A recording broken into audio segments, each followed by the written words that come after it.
Haleluya. Shalom. Shalom. Puji Tuhan. Semua sukacita hari ini?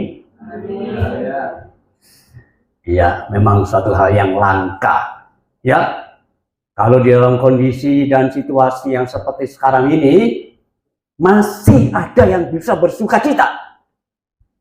Dan itu memang bisa terjadi. Dan itu akan menjadi pengalaman setiap orang yang percaya kepada Tuhan. Amin. Haleluya. Nah, saudara, dalam kesempatan hari ini, saya ingin menyampaikan firman Allah dengan satu tema, berakar dan berbuah untuk kemuliaannya. Berakar dan berbuah untuk kemuliaannya. Ini tema saya angkat supaya kita bisa memahami apa sebenarnya yang seharusnya kita kerjakan sebagai orang yang percaya kepada Tuhan. Ya. Nah, kita akan membaca dulu ayatnya. Di dalam Yohanes pasal 15 ayatnya yang ke-16. Bukan kamu yang memilih aku, tetapi akulah yang memilih kamu, dan aku telah menetapkan kamu supaya kamu pergi dan menghasilkan buah, dan buahmu itu tetap. Jadi ternyata Tuhan merindukan orang percaya itu memiliki buah yang tetap. Supaya apa yang kamu minta kepada Bapa di dalam namaku, itu akan diberikannya kepadamu. Saudara, kita memperhatikan di sini bahwa ada satu kehendak daripada Tuhan, ya, supaya kita bisa mempermuliakan nama Tuhan, ya.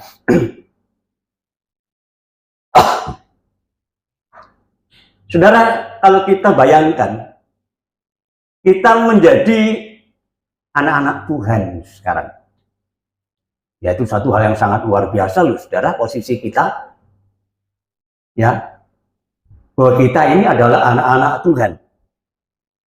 Tetapi tatkala kita sadari bahwa kita ini sebagai anak Tuhan, itu bukan karena pilihan kita. Ya, bukan. Karena apa? Jarang orang untuk tiba-tiba memilih Tuhan menjadi juru selamatnya. Tidak serta-merta seperti itu, saudara.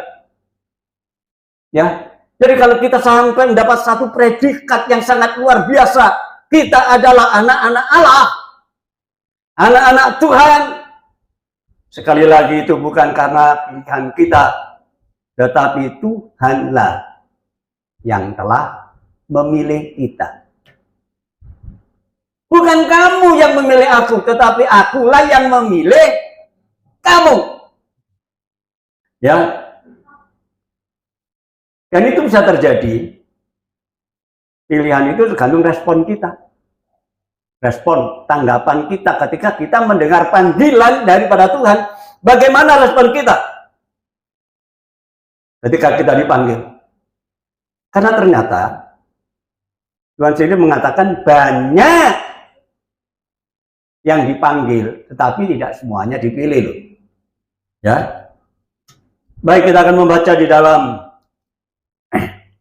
Matius pasal 22 ayatnya yang ke-14. Sebab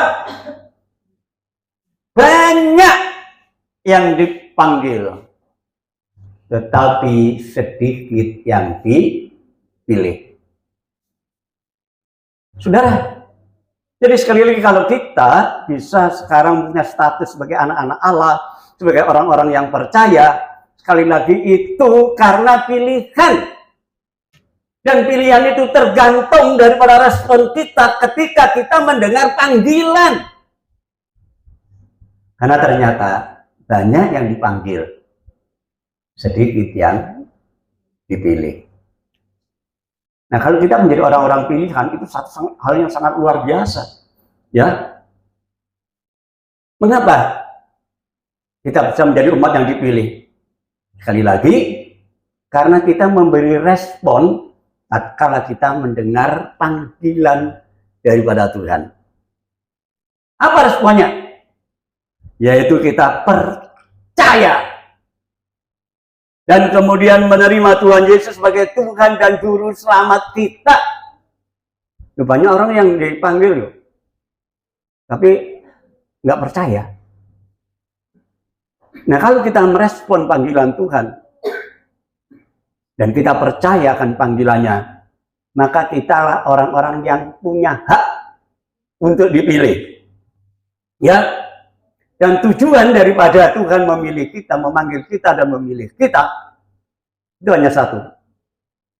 Supaya kamu berbuah banyak dan lebat. Ya. Bukan kamu yang pilih aku, kata Tuhan. Tapi aku yang pilih kamu, supaya kamu berbuah banyak. Ya. Jadi saudara, kalau kita bisa berada di sini, sekali lagi itu bukan kebetulan loh. Ya, bukan. Tapi kita karena dipilih Tuhan dengan satu tujuan, supaya kita bisa berbuah banyak, dalam arti buah itu bisa dinikmati orang lain, menjadi berkat bagi orang lain. Jadi tidak sekedar kita dipanggil, ditetapkan sebagai orang percaya, tapi kita punya tugas yang harus kita emban, yaitu memuliakan Allah, ya, supaya dapat dinikmati orang lain. Maka dengan demikian, tadi dikatakan dengan demikian engkau adalah muridku, ya, tentu dengan satu tujuan, untuk kemuliaan Allah. Haleluya. Ya, kita membaca dalam Yohanes pasal yang ke-15 ayat yang ke-8. Di dalam hal inilah Bapakku dipermuliakan, Bapakku ditinggikan, Bapakku diagungkan, yaitu jika kamu berbuah banyak. Dan dengan demikian kamu adalah muridku. Ya, berbuah lebat untuk kemuliaan Tuhan. Jadi ini tujuannya, saudara. Ketika kita sekarang menjadi orang percaya itu bukan kemudian pasif begitu saja. Tapi kita punya tujuan untuk kemuliaan Allah. Dengan cara kita bisa berbuah lebat. Ya, haleluya. 1 Petrus pasal 2 ayat 9 sampai yang ke-10. Tetapi kamulah bangsa yang terpilih, imamat yang rajani, bangsa yang kudus, umat kepunyaan Allah sendiri. Oh, kamu bangsa yang dipilih. Dipilih ini sudah ya masuk nominasi, saudara ya. Kita adalah bangsa yang terpilih sebagai imam-imam yang rajani, artinya bahwa kita sebagai pelayan-pelayan Tuhan yang rajani, yang terikat dengan aturan, dan kita merupakan bangsa yang kudus. Siapa kita sebenarnya? Sampai posisi kita dirubah sekarang menjadi orang kudus. Kita adalah orang berdosa awalnya, saudara. Nggak bisa dipungkiri ini. Tapi sekarang kita menjadi orang kudus dan dikatakan umat kepunyaan miliknya Allah sendiri. Wah, coba bayangkan, saudara. Kalau kita ini kepunyaan Tuhan, pasti dibela, pasti dilindungi, pasti dirawat. Ya kan? Kalau saya punya motor milik saya, mesti saya rawat. Kalau sudah kotor sedikit, pasti saya cuci. Kalau tidak enak sedikit, pasti bawa ke tukang servis. Kenapa? Itu milik saya. Dan kalau saudara sadar, kita ini adalah miliknya Allah. Aduh. Dan dikatakan milik kepunyaan Allah sendiri, tetapi bukan hanya sekedar menjadi miliknya yang dipelihara, dirawat, dibela oleh Tuhan, tapi kita punya tanggung jawab. Apa tanggung jawabnya? Supaya kamu memberitakan perbuatan-perbuatan yang besar dari Dia yang telah memanggil kamu keluar dari kegelapan kepada terangnya yang ajaib. Kita punya tanggung jawab. Ceritakan pengalaman kita yang kita sudah dipanggil keluar dari hidup yang gelap. Saya ingin tanya saudara, latar belakang hidup saudara dulu gimana? Baik-baik saja? Rata-rata kebanyakan orang yang menjadi orang Kristen itu latar belakangnya nggak karuan. Rata-rata ini, syukur kalau kita dipanggil Tuhan itu dalam kondisi yang mempunyai sikap, watak, tabiat yang baik. Tetapi rata-rata mereka bertobat setelah mereka punya pengalaman hidup yang tidak menyenangkan hati Tuhan. Ya, kita punya tanggung jawab ya untuk memberitakan perbuatan-perbuatan daripada Bapa yang di surga yang telah memanggil kamu keluar dari kegelapan kepada terangnya yang ajaib. Kamu yang dahulunya bukan umat Allah. Saudara, kita ada orang terbuang, saudara. Kita bukan umat Allah, tetapi yang sekarang telah menjadi umatnya, yang dahulu tidak dikasihani, tetapi yang sekarang telah beroleh belas kasihan. Berubah total. Kalau saudara ngerti ini, saudara, hidup orang Kristen itu adalah hidup yang penuh dengan perubahan. Total. Ayo coba kita tengok latar belakang kita. Apa? Kita bukan orang benar, saudara. Memang kadang-kadang kita merasa benar menurut ukuran manusia.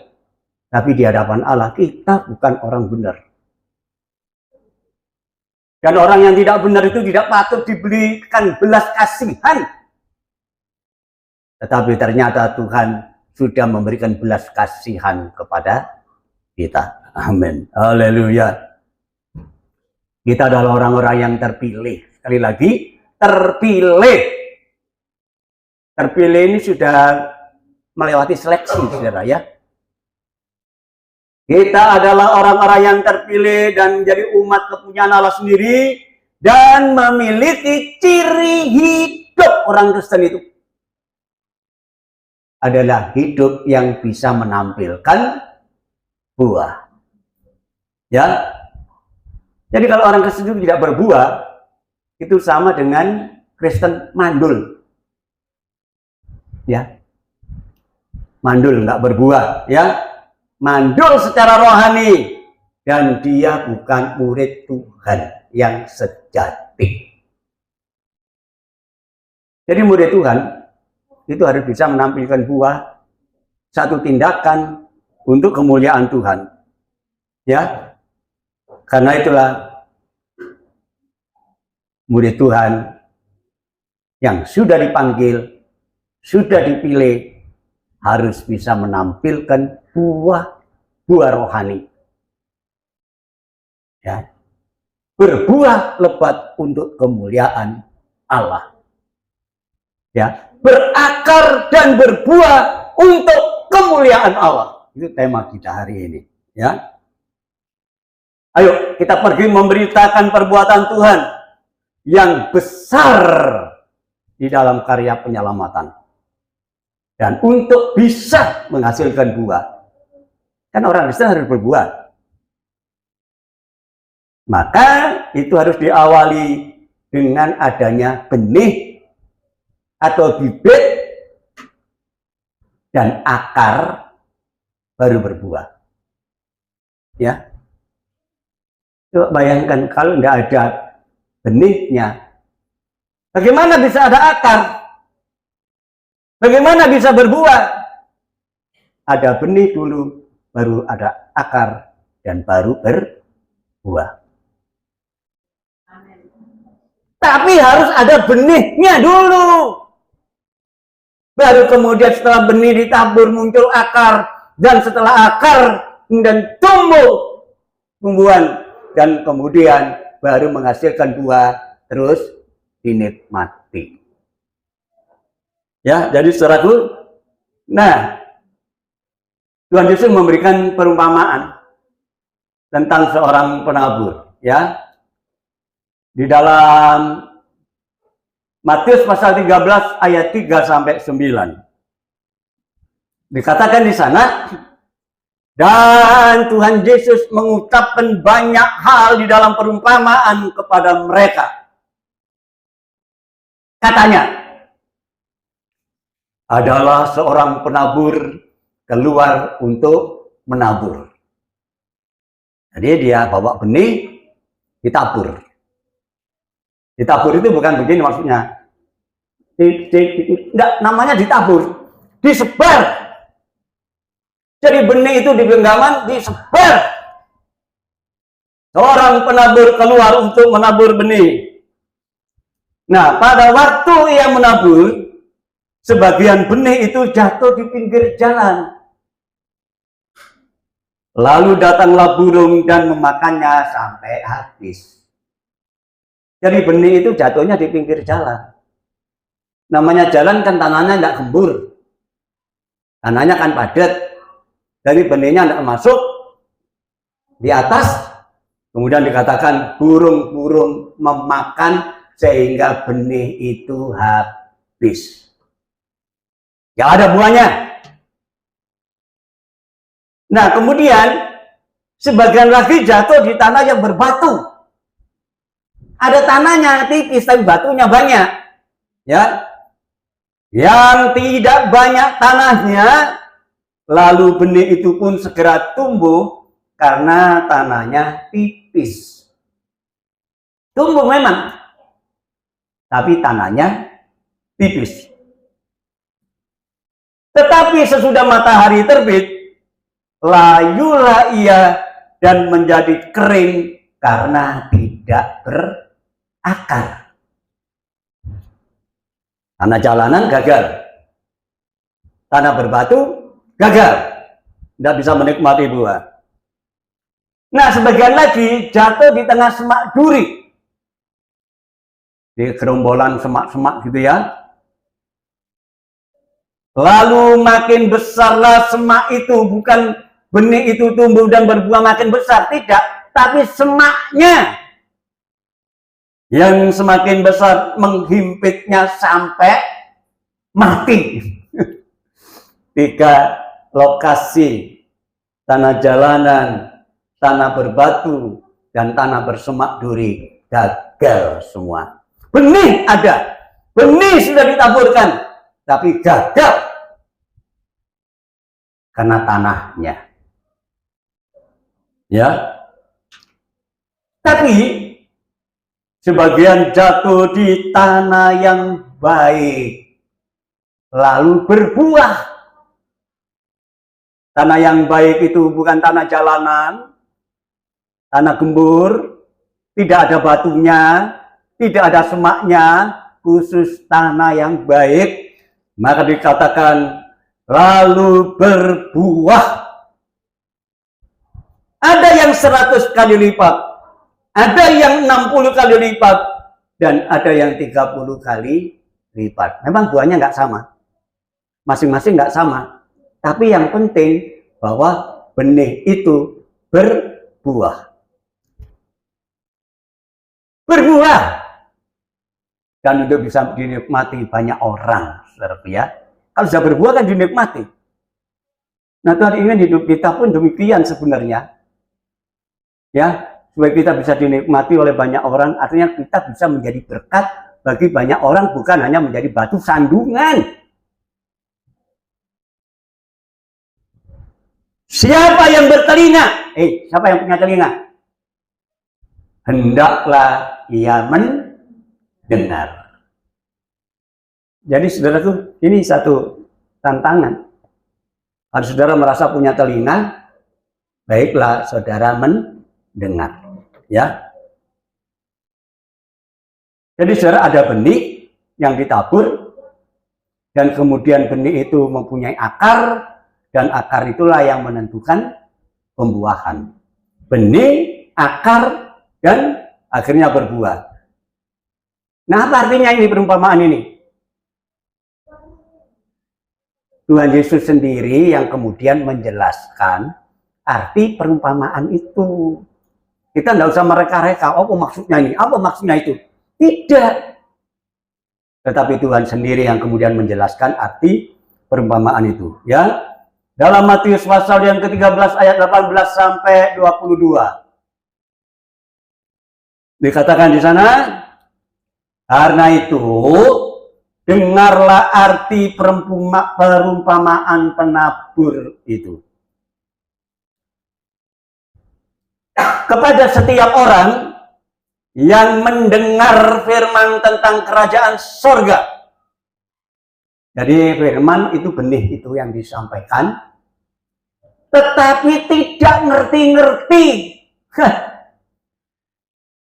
Firman Allah disampaikan apa lu gak ngerti-ngerti promo. Duh. Datanglah si jahat dan merampas yang ditaburkan di dalam hati orang itu, itulah benih yang ditaburkan di pinggir jalan. Jadi benihnya nggak meresap sama sekali, saudara. Ya, banyak orang Kristen bolak-balik nang gereja, tapi nggak ngerti-ngerti apa tujuannya. Firman sudah disampaikan, benih sudah ditaburkan, tetapi hati itu bagaikan tanah jalanan. Benih itu tidak melesat sama sekali, nggak masuk sama sekali, yang pada akhirnya burung-burung di udara, si setan, si iblis, si jahat itu yang ngambilnya. Ya, saudara, sama seperti Hawa ketika dengar firman Allah, iblis datang untuk mengambil firman Allah itu. Kemudian apa yang terjadi? Karena akhirnya nggak nurut, Hawa jatuh dalam dosa. Hati, saudara. Siapa yang sudah mendengar firman Allah tapi nggak ngerti-ngerti, nggak ngerti itu bisa terjadi karena memang kita nggak perhatian, saudara. Ya, loh, kita untung loh, saudara. Ada di gereja kecil ini, bener. Saya nggak menghibur diri karena kecil. Tapi justru kita untung. Kenapa? Saya bisa lihat saudara semua di sini. Jadi kalau ada yang tidak memperhatikan, saya lihat di sini. Enak loh, makanya pergi aja ke gereja kecil. Ya, ajak. Ya, tadi saya mau ngomong sama tetangga di situ, sambil nunggu, sambil berjemur. Ada berapa banyak Pak anggotanya? Ada 100? Oh, enggak ada Pak, sedikit. Karena Pak di kampung Pak. Coba kalau di pinggir jalan, iya memang Pak. Kalau di pinggir jalan itu, banyak sekali anggotanya. Tapi saya bersyukur. Karena anggota nggak banyak, bisa lihat satu persatu dari sini. Bagaimana respon tatkala firman Allah disampaikan? Tapi saya lihat di sini saudara serius semua loh. Ya, dengar itu bagus. Ya. Nah, kemudian yang kedua, benih yang ditaburkan di tanah yang berbatu-batu. Firman Allah disampaikan, tapi tanah hati manusia itu banyak batunya. Apa batu ini? Ialah orang yang mendengar firman itu dan segera menerimanya dengan gembira. Wih, iya, jatuh di tanah yang berbatu, ada tanahnya tipis kan? Itulah orang yang mendengar firman Allah dengan gembira. Saudara percaya? Haleluya! Saudara mau diberkati? Haleluya! Waduh, semangat. Saudara, tetapi ternyata dia tidak berakar. dan tahan sebentar saja. Apabila datang penindasan atau penganiayaan karena firman itu, maka ya orang itu pun segera murtad. Apa dikira enak jadi orang Kristen? Gak ada tantangan. Saudara, kalau kita dengar firman Allah hanya nempel, tipis, ya hanya pokoknya tahu aja, kurang. Karena ternyata orang Kristen itu banyak mengalami tantangan dalam hidup. Ya, coba. Seperti saya katakan dulu waktu saya kerja ditantang oleh majikan saya. Bal, kamu boleh terus bekerja di sini dan nanti saya kasih posisi. Yang penting kamu nggak ke gereja. Coba. Itu tantangan. Saya menjawab, oke Pak. Mulai hari ini saya keluar dari pekerjaan ini. Dan banyak orang Kristen bisa tidak mundur, murtad, berpaling dari keyakinannya karena dikatakan ada penganiayaan karena firman. Karena kita menjadi orang Kristen, menjadi orang percaya. Saudara, kita punya tanggung jawab, ya. Sebagai orang Kristen bertumbuh dan berbuah dan kemudian menjadi berkat bagi banyak orang. Ya. Haleluya. Dan ketiga, yang ditaburkan di tengah semak duri ialah orang yang mendengar firman itu. Benih ditabur tapi jatuh di semak-semak duri. Ya. Dia nggak tumbuh. Karena apa?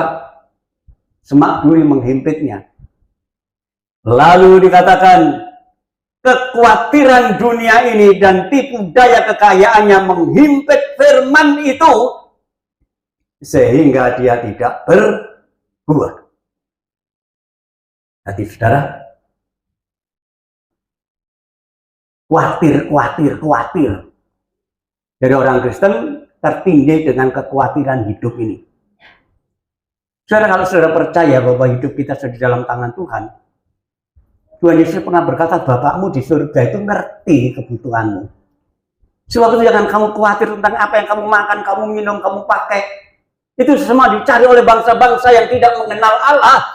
Tapi Bapakmu di surga ngerti kebutuhanmu. Saya bersyukur sampai hari ini, saya percaya Bapak di surga ngerti kebutuhan saya. Saudara, banyak orang-orang khawatir. Sehingga kemudian ketika datang ke gereja, tujuannya lain. Tadi saya ngomong-ngomong di situ, orang itu pernah diajak ke gereja sebenarnya. Saya dulu pernah diajak Pak ke gereja dan dikasih tahu nanti setiap bulan dapat santunan. Hah? Enak bener ya? Saudara datang ke gereja di tempat ini, nanti 1 bulan saya kasih santunan. Mau nggak? Nggak tahu santunannya apa. Ini salah, saudara. Banyak orang Kristen khawatir tentang hidupnya. Khawatir. Dan firman Allah katakan dalam Amsal Sulaiman, kekhawatiran di dalam hati itu membungkukkan orang. Ya. Jadi kalau orang yang khawatir itu lama-lama bisa jadi bungkuk.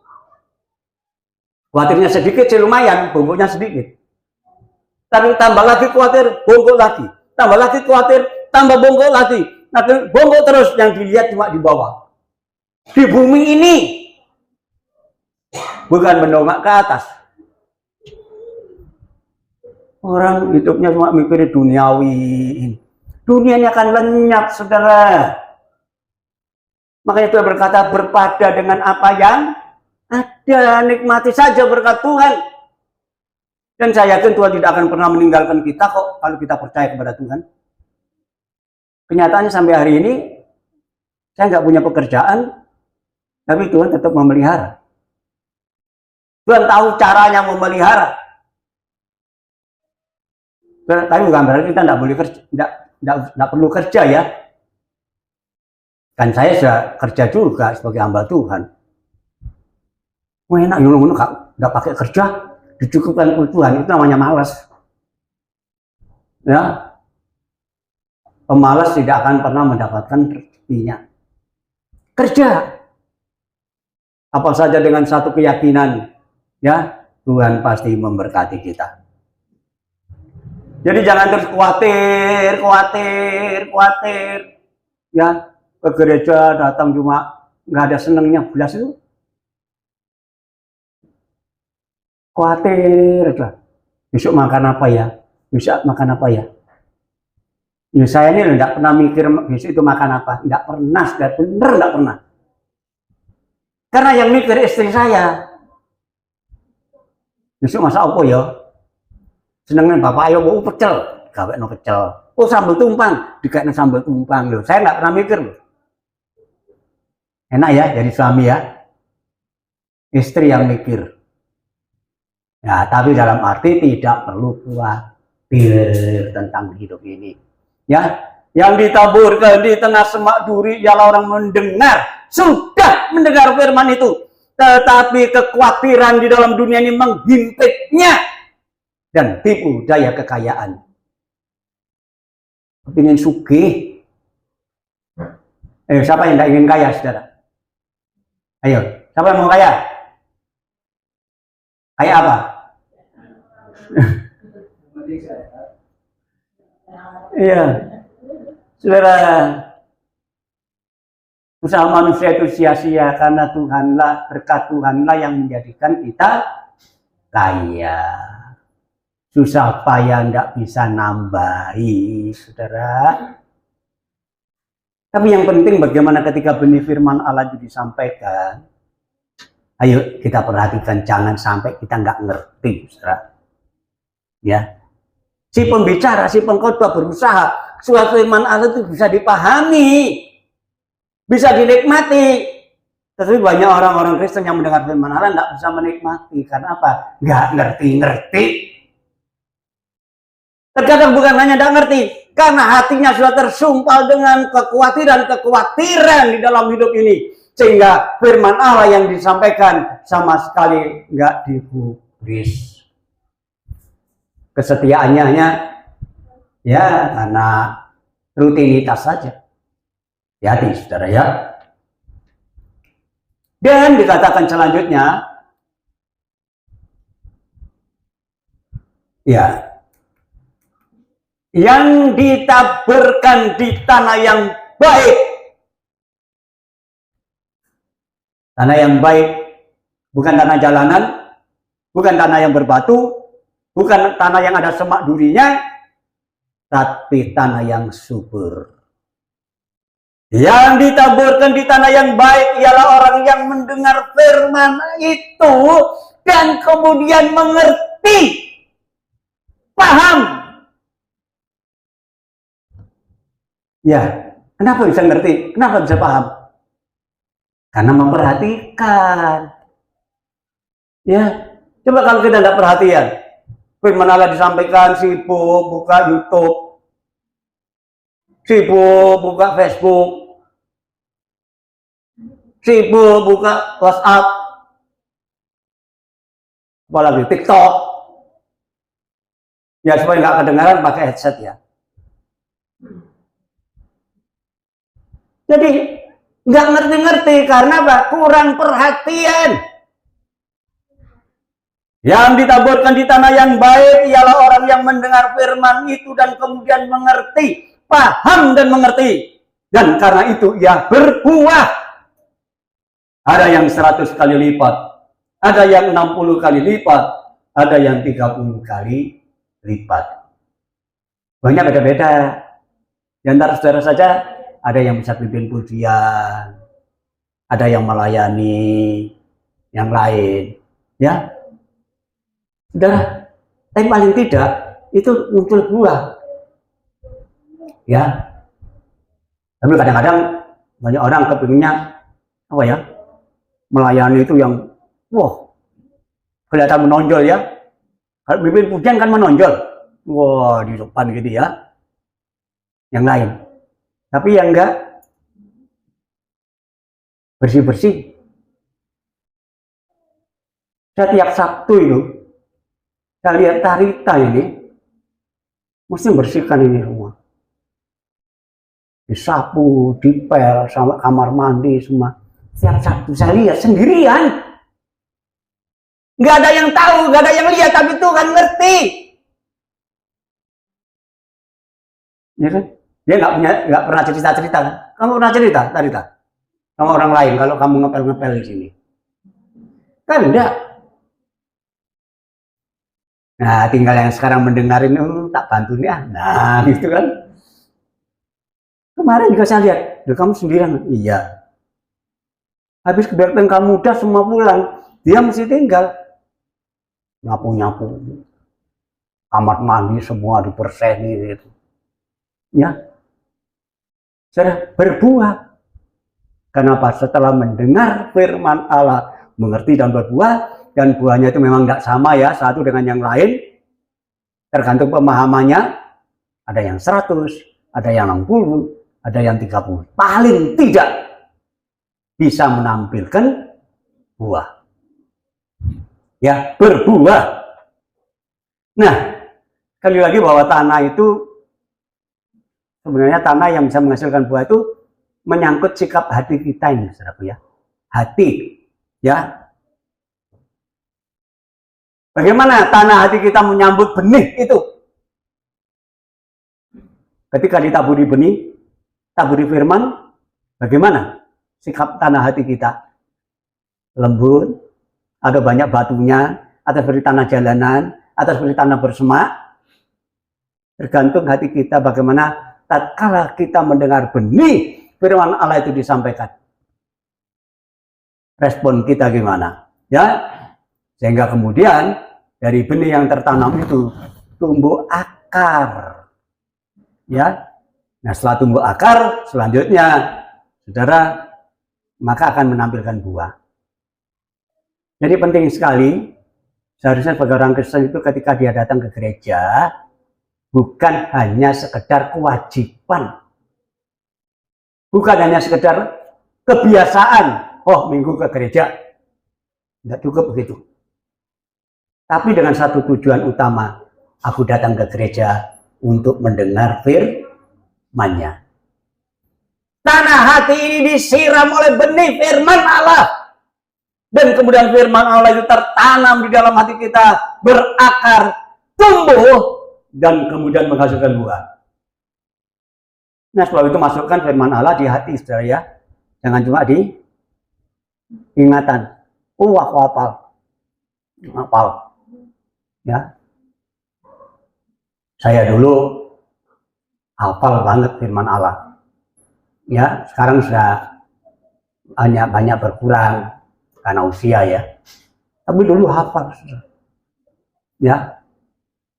Sampai mahasiswa itu tanya, Opa tanya ya, bagaimana caranya Opa kok bisa menghafal ayat-ayat itu, hafal semua. Nah.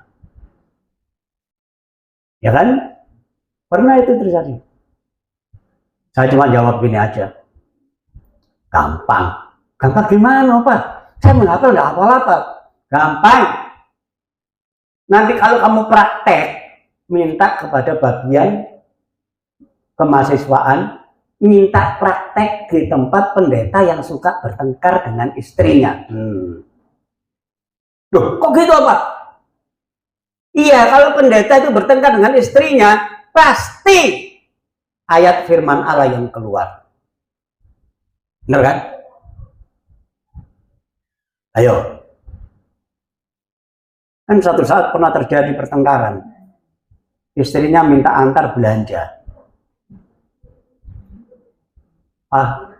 Saya tolong diantarkan belanja. Suaminya no rekenju. Dia sibuk, berangkat sendiri. Loh, saya naik apa? Naik gojek. Dengan hati yang mendongkol, si istri itu berangkat ke pasar. Nah, sampai di pasar dia belanja. Lihat ada roti kesukaan suaminya. Wih, langsung dia beli. Begitu sampai hampir masuk rumah, rotinya ditaruh di tumpukan yang paling atas supaya kelihatan gitu loh. Nah, ketika dia masuk, suaminya ngelirik, lihat, ada roti kesukaannya. Langsung dia ngomong, "Mas, minta dong rotinya."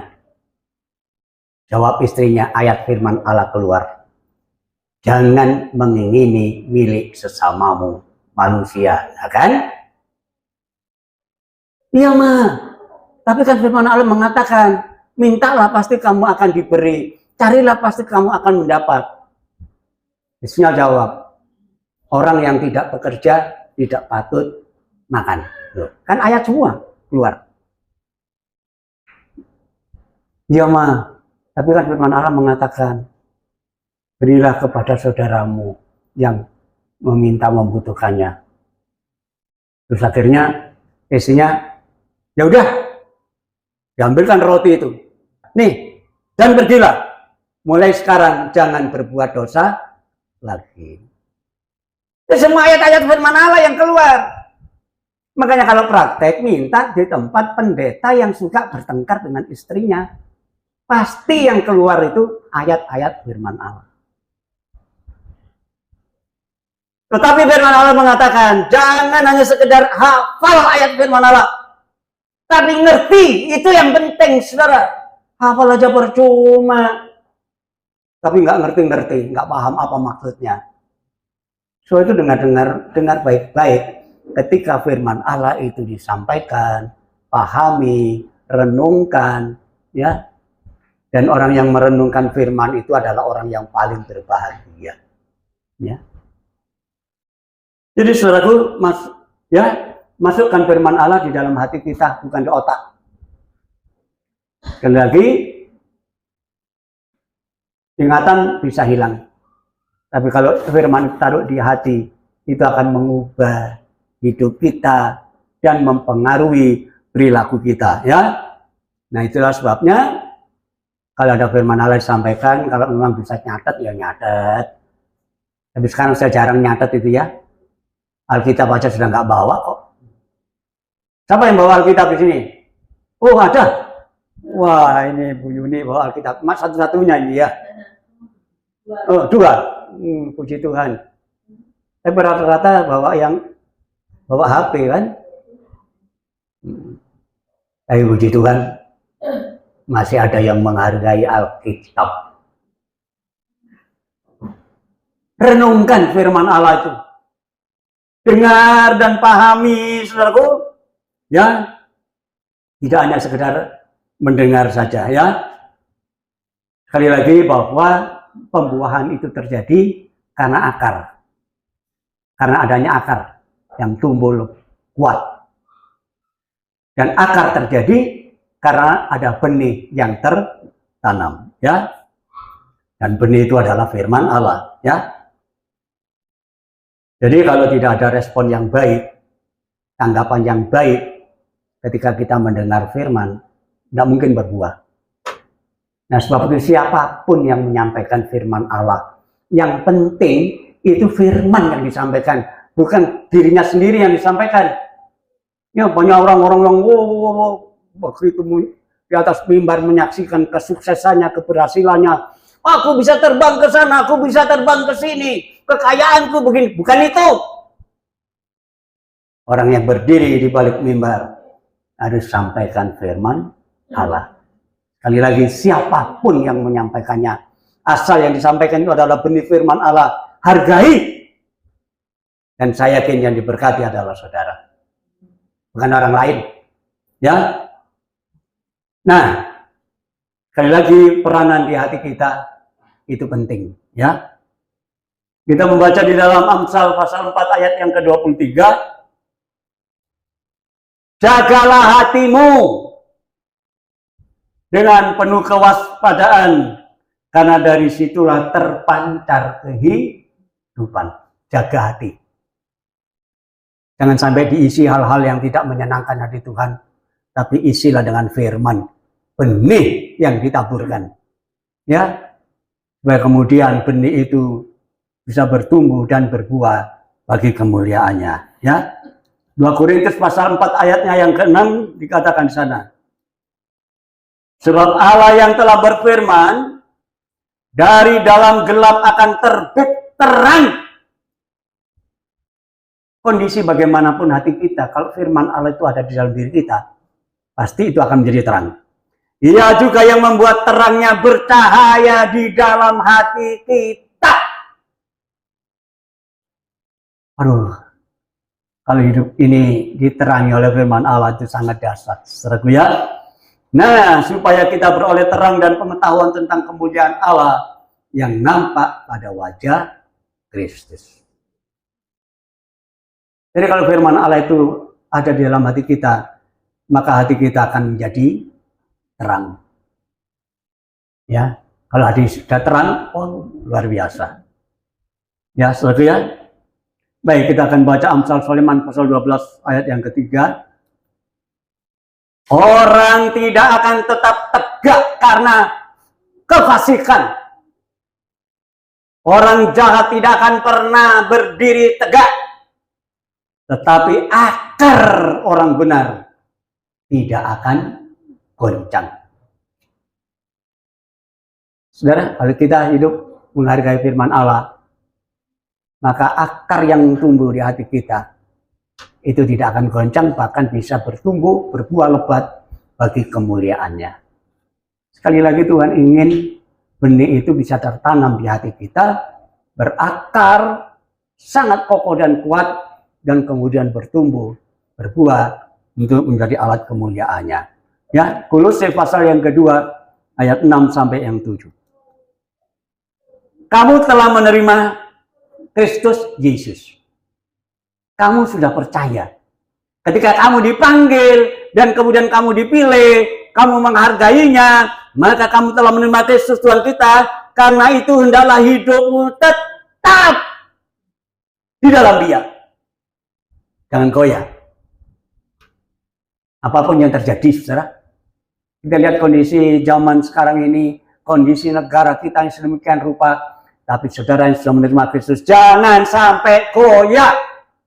Berdiri tetap di dalam Dia. Dan hendaklah kamu berakar di dalam Dia dan dibangun di atas Dia. Dan hendaklah kamu bertambah teguh dalam iman yang telah diajarkan kepadamu. Dan hendaklah hatimu tetap mengucap syukur. Melimpah dengan syukur. Saudara, sekali lagi kita melihat situasi, kondisi di sekeliling kita tidak menguntungkan. Dan kadang membuat orang bisa jadi goyang. Dia tidak lagi percaya sama Tuhan. Tapi firman Allah disampaikan hari ini, benih itu disampaikan, hendaklah kamu tetap berakar di dalam Dia. Teguh, jangan sampai goyah apapun yang terjadi. Ya, dan sehingga apa yang terjadi, saudaraku? Kembali kepada ayat awal tadi, dikatakan di sana, ya, Yohanes 15 ayat yang ke-16, bukan kamu sebenarnya yang memilih aku, tetapi akulah yang memilih kamu, dan aku telah menetapkan kamu. Pada ujungnya, saudara, Tuhan kembali katakan, aku yang sudah milih kamu. Aku menetapkan kamu dengan satu tujuan, supaya sekarang kamu pergi. Pergi bukan diusir, saudaraku, tetapi pergi dan menghasilkan buah, dan buahmu itu tetap. Pergi sekali lagi bukan diusir oleh Tuhan, tetapi disuruh pergi untuk memberitakan kebenaran kemuliaan Tuhan, sehingga banyak jiwa beroleh berkat dari pengalaman hidup kita percaya kepada Tuhan. Dan satu hal yang sangat menarik, supaya apa yang kamu minta kepada Bapa dalam namaku diberikannya kepadamu. Ujungnya Tuhan pasti memberkati. Kita tidak perlu ya kemudian bingung-bingung soal kebutuhan hidup kita. Tapi Bapa di surga ngerti kebutuhan kita. Itulah sebabnya hari ini, mari kita berakar dan berbuah untuk kemuliaannya. Kita pegang firman Allah, benih yang disampaikan itu kita hargai dan kita renungkan, kita paham sehingga kita mengerti, kemudian kita bertindak melangkah seperti yang Tuhan inginkan, maka Tuhan pasti memberkati kita semua. Amin. Haleluya. Tuhan memberkati kita hari ini.